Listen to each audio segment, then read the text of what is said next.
that local people relate incredibly positively to the Centre for Life.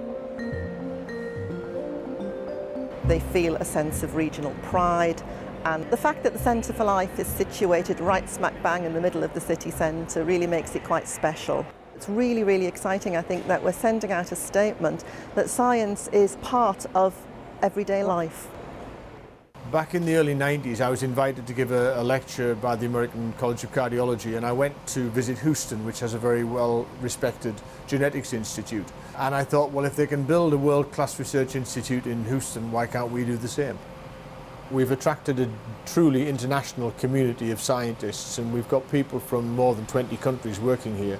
At one end of our work, it's about seeing thousands of people, about 14,000 people a year seen by our clinical team, to discuss problems in their families. At the other end of the scale, we have basic scientists investigating the most fundamental elements of how human beings are put together and how the genes that we inherit from our parents control our physical traits and our predisposition to disease.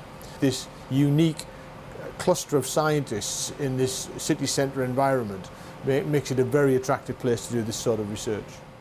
FutureSafe is a completely novel system for clinical IVF. So unlike traditional IVF, the embryos will never have been exposed to the external environment. We designed it in Newcastle. We're the only ones in the world to be using it at the present time. Everyone previously had said it can't be done, but we've got a very clever group of embryologists here in Newcastle who said, well, there's no reason why it can't be done, and we're pleased to say that it's improved the success rate for IVF overall by about 30%. Britain is very good at the life sciences. We were where many of the great discoveries were made. It's always been said we don't make the best use of those discoveries. But I think we've got an opportunity now, and in a sense almost a necessity, to make the best of the life sciences. And indeed, if we look at our place in the world now that we're not a superpower, that's probably one of our best suits.